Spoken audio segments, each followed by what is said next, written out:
क्या आपको भी लगता है कि सॉफ्टवेयर टेस्टिंग एक बकवास करियर है और बहुत ही बोरिंग है? क्या आपको भी लगता है कि सॉफ्टवेयर टेस्टिंग थोड़े टाइम बाद खत्म हो जाएगी? क्या आपको भी लगता है कि यार सॉफ्टवेयर टेस्टर का पैकेज ना एकदम बेकार है, एकदम कुछ भी खास पैकेज नहीं मिलता है जब भी हम ज्वाइन करते हैं कोई भी सर्विस कंपनी? क्या आपको भी लगता है कि यार एक बहुत बकवास करियर है सॉफ्टवेयर टेस्टिंग? मुझे ऐसा लगता है कि यार मैं लाइफ में कुछ नहीं कर सकता, इसलिए मैं सॉफ्टवेयर टेस्टिंग को चूज कर लेता हूँ। डेवलपमेंट तो मेरे से नहीं होती है और सॉफ्टवेयर टेस्टिंग बहुत ईजी है, राइट? तो ये बहुत सारे मिथ्स हैं जो आपके मैं आज आपको बस करने वाला हूँ। With my 12 years experience guys I can tell you कि मैंने 12 साल से ज्यादा काम किया है सॉफ्टवेयर टेस्टिंग में और मैंने एज ऑटोमेशन लीड करा है। 30 से ज्यादा लोगों को मैं इस समय हैंडल कर रहा हूं। तो मैं आपको प्रॉपर्ली बताता हूं कि क्या करियर पाथ रहा है सॉफ्टवेयर टेस्टिंग का और एक थोड़ा सा जेन्युइन डिस्कशन भी करेंगे इसके ऊपर, क्योंकि बहुत सारे लोगों को ना 3 चीजों पे डाउट होता है कि सैलरी ठीक मिलेगी नहीं मिलेगी, करियर सेफ है कि नहीं, और क्या एक्स्ट्रा सैलरी और क्या सीआर के पैकेज तक जाया जा सकता है कि नहीं, वो हमें जरूर पता। तो मैं आपको बात शुरू करता हूं। अगर आप जानते हो कि सॉफ्टवेयर टेस्टिंग हेल्प के जो फाउंडर है, राइट, वो मनीष वर्मा सर, मनीष वर्मा या Sharma, I am not sure, Verma ही है मेरे ख्याल से, वो उनका पैकेज ऑलमोस्ट 1 CR के आसपास है with almost 12+ years of experience, right? तो आप इमेजिन कर 10 आई थिंक उनका भी 12 या 15 के आसपास है। तो आप इमेजिन कर सकते हो कि 1 CR एक बहुत डिसेंट पैकेज है, ये बहुत आसानी से अचीव भी किया जाता है एज ए सॉफ्टवेयर टेस्टर हो। अगर मैं अपने मैनेजर्स और उनके बारे में डिस्कशन भी करूं तो उनका डेफिनेटली CRs में पैकेज है। एज ए सीनियर मैनेजर कह सकते हो, डायरेक्टर ऑफ क्वालिटी कह सकते हो, राइट? सो पैकेज वाइज अगर आप देखोगे तो अगर आप गुड प्रोडक्ट बेस्ड कंपनी को टारगेट करते हो, राइट, रूल नंबर 1 यही कहता है। अब जब मैं भी खुद सर्विस बेस्ड कंपनी में था, राइट, मैंने भी काम किया है 6 महीने साल के आसपास। सर्विस बेस्ड कंपनी में आपको पैकेजेस अच्छे नहीं मिलते हैं, ये तो कड़वा सच है। बट जब आप प्रोडक्ट बेस्ड कंपनी में जाते हो, वहां पे अपनी वैल्यू प्रोवाइड करते हो और वो कंपनीज बहुत अच्छा ग्रो कर रही है, प्रोडक्ट बेस्ड कंपनीज ग्रो करती हैं, तो वो आपको स्टॉक ऑप्शंस भी देती हैं प्लस आपको हायर पैकेज भी देती हैं। मैं आपको ऐसे लाइव केसेस बता सकता हूं कि स्टॉक्स, अगर उनके स्टॉक्स प्लस पैकेजेस को पता लगाया जाए ना as a good product based company में, तो बहुत CR से ऊपर पैकेजेस हैं बहुत सारे।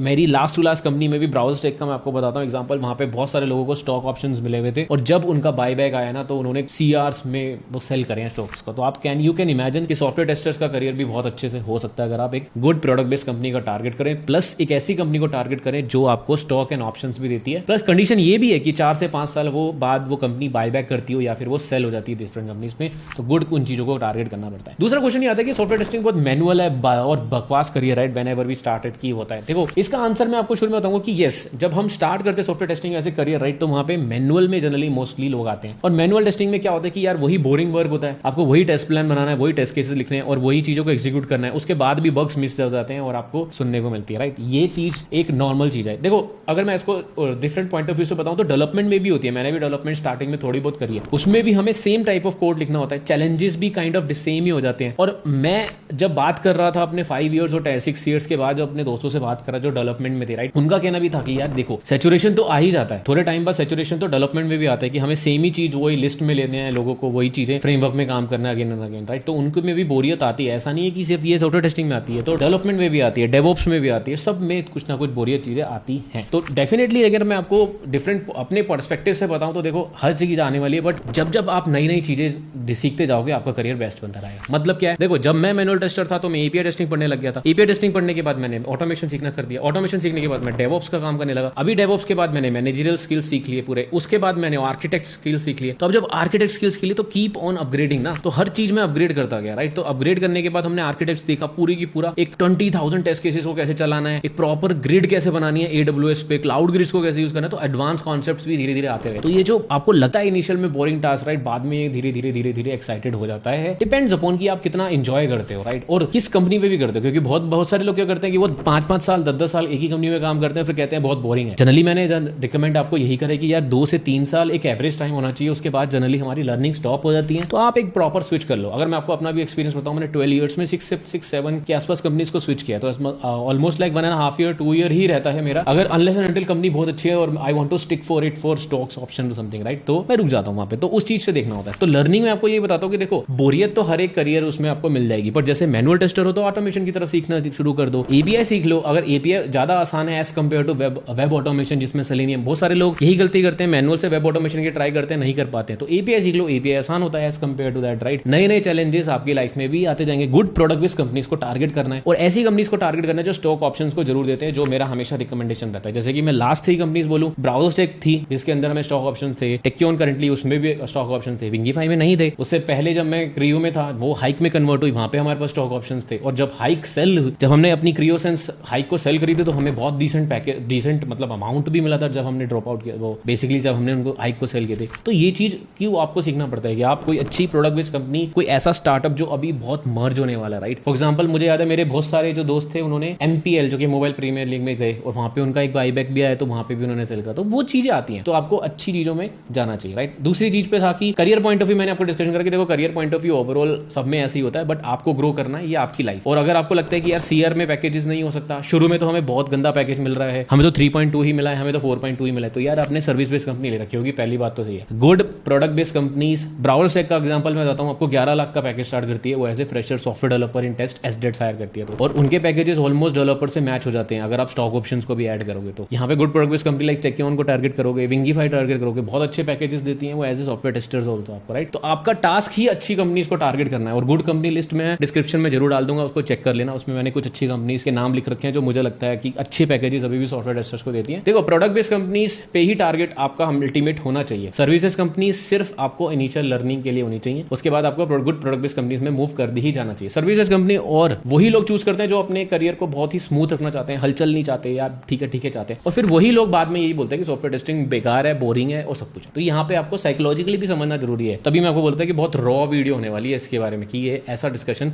है। मेरे साथ जिन्होंने मेरे साथ सॉफ्टवेयर टेस्टिंग करियर स्टार्ट किया था, राइट, वो ऑलमोस्ट हाफ से भी कम पैकेजेस में है, बहुत सारे मेरे ऐसे दोस्त, क्योंकि उन्होंने सर्विस बेस्ड कंपनी में कंटिन्यू किया है। और पहली मिस्टेक, स्किल्स पे बिल्कुल काम नहीं किया, ठीक है। तीसरी चीज, मैनेजमेंट रोल पे इतनी जल्दी चले गए कि टास्क आर्किटेक्ट वाली चीजें, फ्रेमवर्क डिजाइन वगैरह की चीजें सारी स्किप कर दी हैं, तो डेफिनेटली वैल्यू ऐड नहीं कर रहे तो पैकेजेस कैसे हाई मिलेंगे, राइट। उन्होंने इतनी बड़ी गलती करी है, ये चीज मैंने खुद देखी है, तो मैं आपको उसी पर्सनल पॉइंट ऑफ व्यू से बता रहा हूं। मेरे कितने सारे दोस्त हैं जो हमने बिल्कुल साथ में स्टार्ट किया था अपना सॉफ्टवेयर टेस्टिंग का करियर, और आधे से भी कम है, जो मैंने आपको बताया, राइट, वो वाली चीज आधे से भी कब में है, कुछ आधे पे है। बहुत कम लोग हैं जो वहां तक उस लेवल तक पहुंचे, क्योंकि मैंने कंटिन्यूअसली इंप्रूव करता रहा, और साइड बाय साइड मैंने टीचिंग भी रखी, जिससे क्या हुआ कि मैं कोई भी कॉन्सेप्ट भूला नहीं। फ्रेमवर्क डिजाइनिंग मेरे को अभी भी आता है आफ्टर 12 ईयर्स, और मैं अभी भी, आप सोते सोते मुझे बोलोगे कि मैं फ्रेमवर्क डिजाइन कर दूंगा, आपको सेलेनियम ग्रेड डिजाइन कर दूंगा, 20,000 टेस्ट केसेस रन करने वाला, पैरेलल एग्जीक्यूशन के साथ, thread local proper supported with solid principles attached, सारे उस कॉन्सेप्ट्स को यूज करके हम फ्रेमवर्क बना सकते हैं। तो वो सारी चीजें मैं कंटिन्यूसली लर्निंग करता रहा और इंप्रूव करता रहा।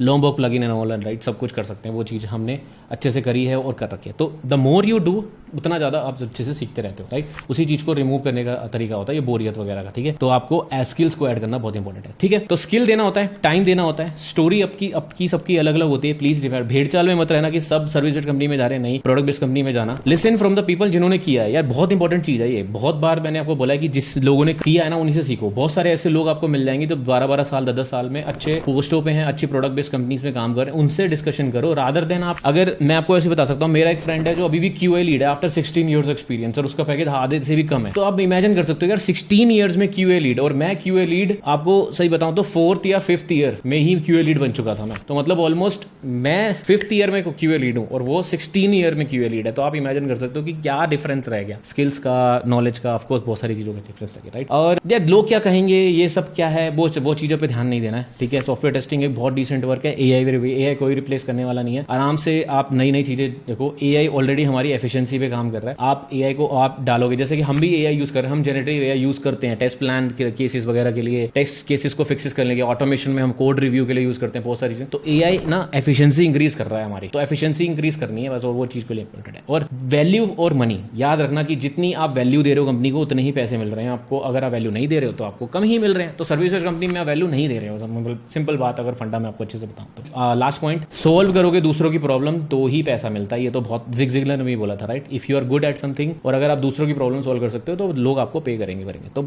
सोल्व करने का तरीका देखो, जैसे मैंने भी फिगर आउट किया था कि यार बहुत सारे लोगों को प्रॉब्लम आती है मैनुअल से ऑटोमेशन में जाने की, तो वो प्रॉब्लम सोल्व कर दो। फ्रेमवर्क लोगों को समझ नहीं आता तो वो प्रॉब्लम सोल्व कर दो। ईजी कर दिया यार मैंने तो बिल्कुल। फ्रेमवर्क टाइम ड्यूरेशन के साथ बता दे कि ये टॉपिक पढ़ लो, उस हिसाब से फ्रेमवर्क वगैरह सीख सकते हो और करियर स्विच कर सकते हो। वो सारी चीजों को प्रॉब्लम सोल्व किया, राइट। तो आपको भी ऐसे ही। आई होप वीडियो अच्छी लगी होगी, लाइक और सब्सक्राइब जरूर करके जाना, और आप कमेंट में जरूर मुझे बताना कि क्या आपको लगता है कि बहुत सारे लोग अनहैप्पी सॉफ्टवेयर टेस्टर्स हैं, क्या आप भी हैं, क्या कोई 3 पॉइंट्स है कैसे इंप्रूव कर सकते हैं सॉफ्टवेयर टेस्टर्स, वो जरूर लेके जाना, ठीक है। डिस्कस करते हैं इसके बारे में, और अपने दोस्त को जरूर भेजना ये वीडियो जिसको लगता है कि सॉफ्टवेयर टेस्टर्स बहुत अनहैप्पी होते हैं, राइट। बहुत बार मैं आपको बहुत सारे लोगों से मिलाता हूँ, अनहैप्पी नहीं है, अच्छे से काम कर रहे हैं और बहुत अच्छे काम कर रहे हैं, ठीक है।